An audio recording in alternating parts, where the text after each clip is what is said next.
Sam, buti naman binisita niyo ako. Ang sabi ng abogado, ginagawan ba niya ng paraan paglabas ko dito? Ilabas niyo na ako dito. Napakadumi dito. Ilabas niyo na ako. Mama, hindi na ba kayo magbabago? Wala ba kayong pagsisisiyan? Sige, pwede ba? Tama ng drama. Ilabas niyo ako dito. Yun ang importante ngayon. Kung tutuusin nga, dapat akong nagagalit sa inyo eh.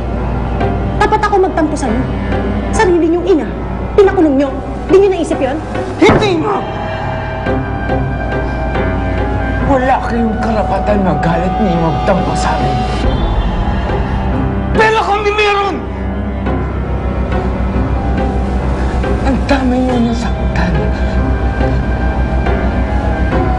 Mamahal namin sa buhay. Kami! Ni minsan pa naisip mo yun? Wala na talaga kayong konsensya.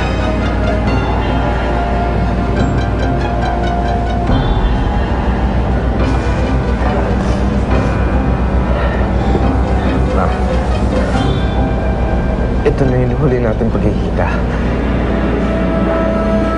Nagpunta ako dito para magpaalam sa inyo. Mga anak. Please naman. Huwag niyo naman akong talikuran ng ganito.